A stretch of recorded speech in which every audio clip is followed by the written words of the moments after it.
अब हमारा यहां से लेकर बाकी है 2 chairs were stolen, ये कंसाइनमेंट चैप्टर है, क्वेश्चन नंबर 12 है। 2 chairs were stolen away from the godown of consignee against which the insurance company accepted a claim of rupees 600. 2 chairs were stolen from the godown of consignee. Okay. अब हमारी जो chair है उसकी cost price है 300 rupees. अब हम यहाँ पे वैल्यूएशन ऑफ अबनॉर्मल लॉस करके एक वर्किंग नोट बनाएंगे। ये वर्किंग नोट हमारा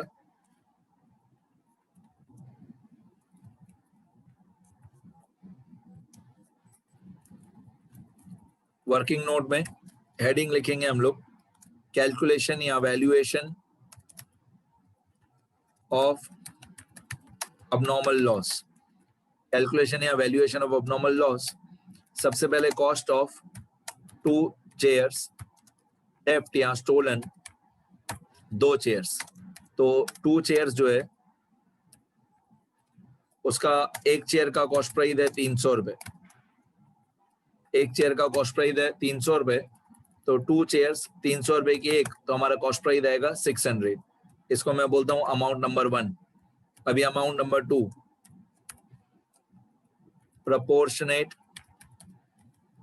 proportionate expenses of consignor।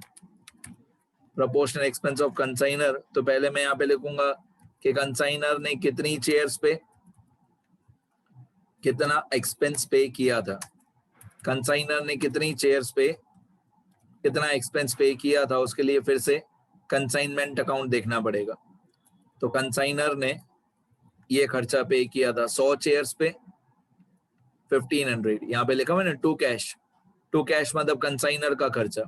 तो 100 चेयर्स पे 1500 रुपीज पे किया था कंसाइनर ने, 100 चेयर्स का 1500, ये कंसाइनर के खर्चे। कंसाइनर ने 100 चेयर्स पे 1500 एक्सपेंस पे किया था। तो हम लोग क्रॉस मल्टीप्लाई करेंगे तो उसमें से 2 चेयर जो चोरी हो गई उनका प्रोपोर्शन एक्सपेंस कितना, मतलब हम क्रॉस मल्टीप्लाई करेंगे 100 चेयर्स का 1500, तो 2 चेयर्स का कितना, तो ये हो जाएगा equal to 2 multiply 1500 divided by 100। ये 2 multiply by 1500 divided by 100 cross multiply करेंगे तो हमारा प्रोपोर्शन एक्सपेंस आएगा 30 रुपीज। एंड हम लोग प्रोपोर्शन एक्सपेंस ऑफ कंसाइनी भी ऐड करेंगे। क्यों ऐड करेंगे कंसाइनी के खर्चे, क्योंकि गुड्स डिस्ट्रॉय हुए कंसाइनी के गोडाउन में। अगर कंसाइनी के गोडाउन में डिस्ट्रॉय हुए या चोरी हुए तो हम कंसाइनी के खर्चे भी प्लस करेंगे। तो प्रोपोर्शनेट एक्सपेंसेस ऑफ कंसाइनी ये भी हम लोग ऐड करेंगे। कंसाइनी ने कितनी चेयर्स पे कितना खर्चा किया वो सॉल्व करते हैं। अब कंसाइनी डायग्राम बनाना शुरू करते हैं। ये डायग्राम मैं हर क्वेश्चन में बनाता ही हूं और बनाना ही चाहिए। कंसाइनर ने भेजे थे 100 चेयर्स, उस पे खर्चा किया था 1500 रुपए। 1500 रुपए एक्सपेंस पे किया था कंसाइनर ने। अब कंसाइनी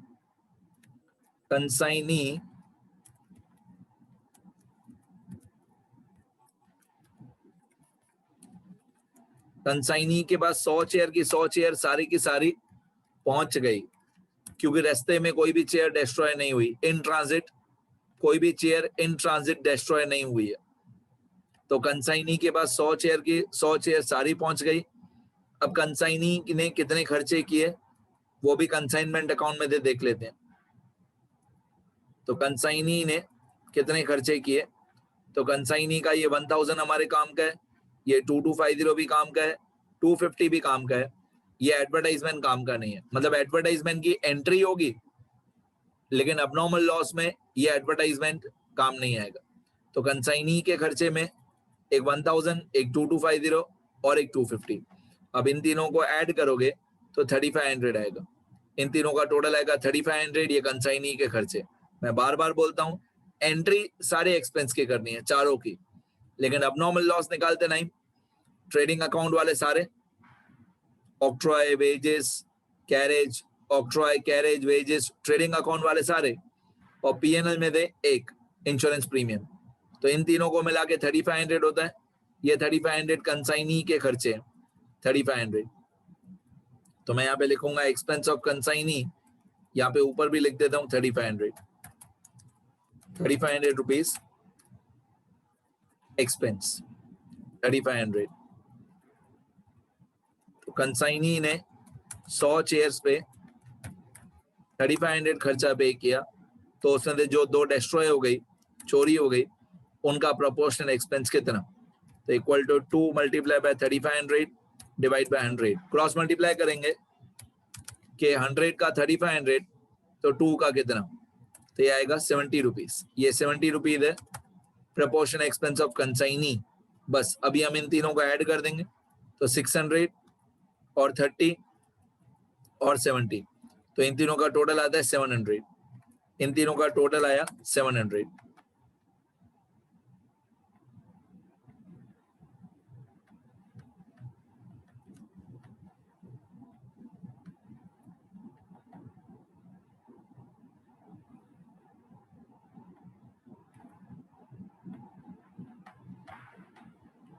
ठीक है, इन तीनों का टोटल आया हमारा 700। आगे, अब ये हमारा टोटल कॉस्ट है 700 अब नॉर्मल लॉस का। इसमें देखेंगे कि इंश्योरेंस कंपनी ने कितना क्लेम एक्सेप्ट किया, तो लेस इंश्योरेंस कंपनी क्लेम, कितना इंश्योरेंस कंपनी ने क्लेम एक्सेप्ट किया वो देख लेंगे। क्वेश्चन में जाएंगे, यहाँ पे लिखा हुआ ये रहा 600, इंश्योरेंस कंपनी ने क्लेम एक्सेप्ट किया है 600, तो ये 600 रुपीज माइनस कर देंगे, इंश्योरेंस कंपनी क्लेम 600, बाकी बचेगा हमारा 100। ये 600 माइनस कर देंगे, बाकी बचेगा 100। अब ये जो 100 बच गया, ये 100 हमारा अबनॉर्मल लॉस है, इसको बोलते हैं अबनॉर्मल लॉस।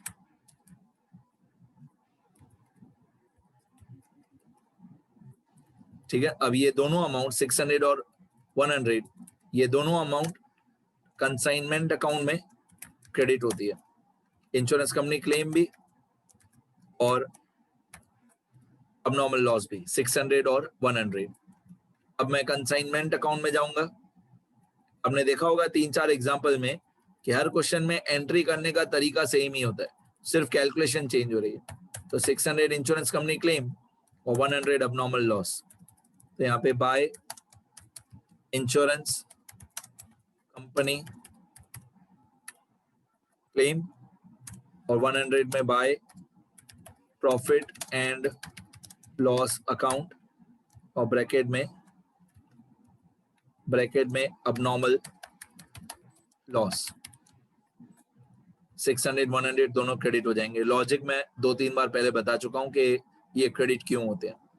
आगे फिर आप लोगों को दिया हुआ है out of the credit sale, third adjustment, out of the credit sale made by consignee one customer was declared insolvent and rupees 2000 was written off as bad debt।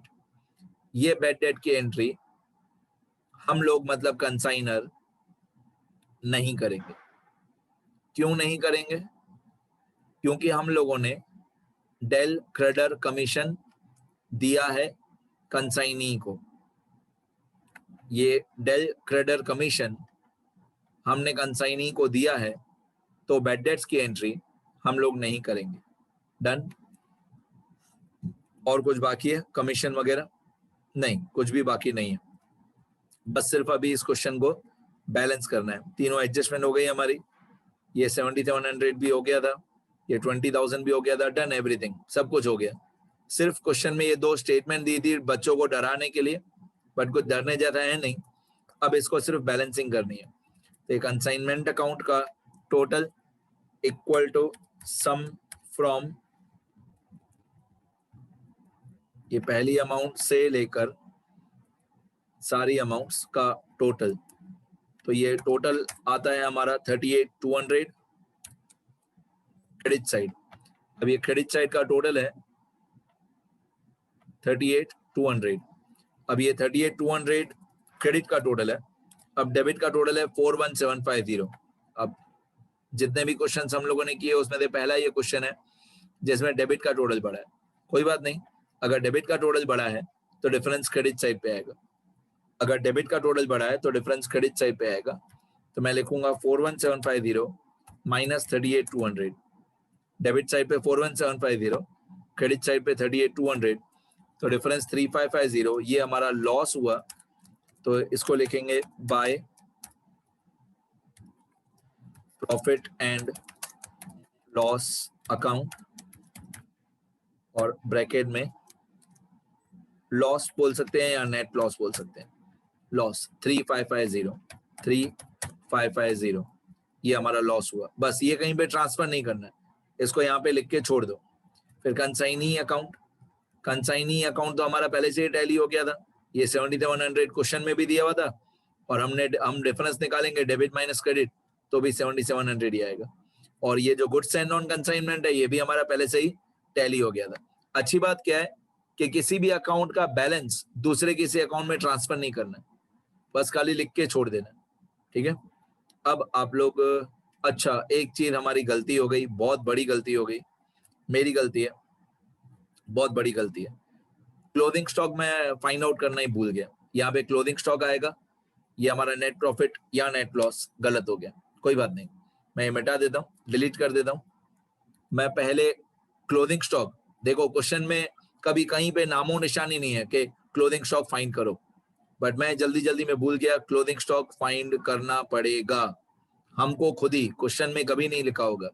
तो 100 चेयर्स थी, उससे 50 चेयर्स सोल्ड, 30 चेयर्स सोल्ड और 2 chairs abnormal loss. तो 50 chairs sold, 30 chairs sold 80 और 2 abnormal loss 82। तो 50 और 30 और 2 कितना हुआ 82। तो 100 चेयर्स में से 82 चेयर्स सेल कर दी, मतलब 80 सेल कर दी और 2 अबनॉर्मल लॉस हो गई। बाकी 18 चेयर्स बच गई। वो 18 चेयर्स हमारा क्लोथिंग स्टॉक है, वो मेरी भी गलती हो गई, यहाँ पे मैंने क्लोथिंग स्टॉक लिखा नहीं है। तो क्लोथिंग स्टॉक हमेशा आपको लिखना है, क्वेश्चन में नहीं बताएंगे, आपको हमेशा लिखना है। ये डायग्राम बनाओगे तो याद रहेगा। तो 100 चेयर्स में थे, पहले 50 चेयर्स सोल्ड थी, फिर 30 चेयर्स सोल्ड थी, फिर 2 चेयर्स थेफ्ट मतलब अबनॉर्मल लॉस था। बाकी कितना बचा, अब 100 चेयर्स में थे, 100 चेयर्स में थे 50 और 30 और 2 माइनस कर देंगे, तो बाकी 18 चेयर्स हमारा क्लोथिंग स्टॉक होगा। ये क्लोथिंग स्टॉक की वैल्यू हमको फाइंड करनी पड़ेगी। अब मैं क्या करूंगा, ये पूरा जो फॉर्मेट था ना वैल्यूएशन ऑफ अबनॉर्मल लॉस वाला, ये पूरा सेम फॉर्मेट कॉपी पेस्ट करूंगा मैं क्लोथिंग स्टॉक में। ये हमारा वर्किंग नोट नंबर 1। अब ये पूरा मैं कॉपी पेस्ट कर दूंगा, सिर्फ जहां पे भी 2 चेयर्स और 2 चेयर्स था वहां पे मैं 18 कर दूंगा, सारा फॉर्मेट सेम। ठीक है, अब हेडिंग से लेकर मैं पूरा कॉपी पेस्ट कर रहा हूं, देखना सब लोग ध्यान से। ये वैल्यूएशन ऑफ अबनॉर्मल लॉस, ये कॉपी किया, कंट्रोल C, अब यहाँ पे साइड में जाके कंट्रोल V। अब सब जगह पे सिर्फ मैं 2 की जगह पे 18 कर दूंगा, सुनना ध्यान से। वैल्यूएशन ऑफ क्लोजिंग स्टॉक, और ये क्लोजिंग स्टॉक का हमारा आज फर्स्ट मेथड है। फर्स्ट मेथड कब होता है, फर्स्ट मेथड होता है when normal loss is not given. तो फर्स्ट मेथड होता है when normal loss is not given. सीधी बात है बेटा, चेयर्स में कभी चेयर्स इवोपरेट थोड़ी हो जाएगी, चेयर्स में कभी भी नॉर्मल लॉस नहीं होगा। ओके, यहाँ पे आएगा कॉस्ट ऑफ 18 चेयर्स, और थेफ्ट की जगह पे कॉस्ट ऑफ 18 चेयर्स थेफ्ट की जगह पे अनसोल्ड हो जाएगा, जो नहीं सेल हुई मतलब क्लोथिंग स्टॉक। तो यहाँ पे हो जाएगा 18 चेयर्स मल्टीप्लाई बाय 300, यहाँ पे होगा equal to 18 chairs multiply by 300 रुपए की एक, तो ये आएगा 5400। फिर प्रोपोर्शन एक्सपेंस ऑफ कंसाइनर, तो कंसाइनर ने 100 चेयर पे 1500 खर्चा किया था, तो उसने 18 चेयर बच गई, तो उसका खर्चा कितना, तो यहाँ पे हो जाएगा 18 chair multiply by 1500 divided by 100, 18 chair multiply by 1500 divided by 100, तो ये हो जाएगा 270। तो proportion expense of consignor 270 rupees. आगे अब प्रोपोर्शन एक्सपेंस ऑफ कंसाइनी, तो 100 चेयर्स का 3500 खर्चा किया था कंसाइनी ने, तो उसमें से जो 18 चेयर बच गई उसका खर्चा कितना, तो 100 चेयर का 3500 तो 18 चेयर का कितना, तो यहाँ पे हो जाएगा 18 chair, 18 multiply by 3500 divided by 100, तो ये आएगा 630 रुपीज, 630 रुपीज। अब इन तीनों को ऐड करेंगे, 5400, 270, 630, इन तीनों को ऐड करेंगे तो हमारा आंसर आएगा 6300। कितना? 6300। इन तीनों को ऐड करके हमारा आंसर आ रहा है 6300, 6300। अब इसमें कोई इंश्योरेंस कंपनी क्लेम नहीं होता है, कोई अबनॉर्मल लॉस नहीं होता है, ये सब मैं डिलीट कर देता हूँ। ये 6300 हमारा आंसर आया। इसमें से अगर कोई रिपेयरिंग एक्सपेंस हो तो माइनस कर देना, अगर कोई रिपेयर्स हो, रिपेयर एक्सपेंस हो, रिपेयर एक्सपेंस की कोई एंट्री नहीं होती है, अगर रिपेयर एक्सपेंस दिया हो तो माइनस कर देना, इस क्वेश्चन में नहीं है तो -0, बाकी बचेगा 6300। और अगर कोई इनवॉइस प्राइस वाला क्वेश्चन हो तो इसके बाद प्रॉफिट ऐड करना, इस क्वेश्चन में इनवॉइस प्राइस नहीं है तो ये 6300 ही हमारा आंसर है। अगर इनवॉइस प्राइस वाला सम हो तो इसके बाद ऐड प्रॉफिट होता है। तो ये हमारा है cost price of clothing stock. इस क्वेश्चन में इतना ही है क्योंकि इनवॉइस प्राइस नहीं है। ये 6300 कंसाइनमेंट अकाउंट में क्रेडिट हो जाएगा, 6300। बस ये मेरा लिखना बाकी था, मेरी गलती है, मैंने 2-3 बार बोल दिया मेरी गलती है। ये कंसाइनमेंट अकाउंट में मैं क्रेडिट कर दूंगा 6300। Consignment account credit side by, इसको बोलते हैं कंसाइनमेंट स्टॉक, मतलब clothing stock. By clothing stock लिखो तो भी चले, बाय कंसाइनमेंट स्टॉक लिखो तो भी चले, 6300। अब आप देखोगे नीचे टोटल चेंज हो गया होगा अपने आप, तो क्रेडिट साइड का टोटल हो गया 44,500। पहले हम लोगों ने ये 6300 नहीं लिखा था, अब 6300 लिखा तो ऑब्वियसली क्रेडिट का टोटल बड़ा हो गया, डेबिट का टोटल छोटा हो गया। डिफरेंस डेबिट साइड पे आएगा, 44,500 माइनस 41,750, मतलब ये क्रेडिट का टोटल 44,500 माइनस डेबिट का टोटल 41,750, तो डिफरेंस 2750 आया। इसको बोलेंगे 2750 को to profit and loss account, bracket में प्रॉफिट 2750। डन, इतना ही हमारा आंसर है, कंप्लीट हो गया। ये आंसर की भी इमेज अगर आपको दिख रहा है, ये आंसर प्रॉफिट 2750। सीधी बात है, नेट प्रॉफिट सही है मतलब हमारी हर एक एंट्री सही होगी तो ही नेट प्रॉफिट सही होगा। 2750 परफेक्ट आंसर है। अब मैं एक बार स्टार्टिंग से एंडिंग तक स्क्रॉल कर देता हूं, तो जो लोग रिकॉर्डेड देखेंगे वो लोग पॉज करके रुक के लिख लेना सारा, ये कंसाइनमेंट अकाउंट। जब मैं समझा रहा होता हूं तो लिखने नहीं देता हूं, अब आप लोग वीडियो पॉज करके ये सब लिख सकते हो। कंसाइनमेंट अकाउंट, फिर कंसाइनी अकाउंट। लिखना जरूरी है बेटा, जितना ज्यादा लिखोगे उतना ज्यादा टाइम तक याद रहेगा। Goods and non consignment account, फिर ये वाला वर्किंग नोट जरूर बनाना हमेशा, पिक्चर क्लियर हो जाती है सारी। फिर ये अबनॉर्मल लॉस का वैल्यूएशन,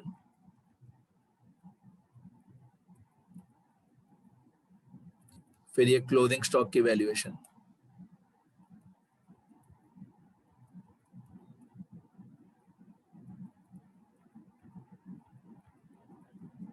ठीक है, इतना वीडियो पॉज करके सब लिख लेना बेटा।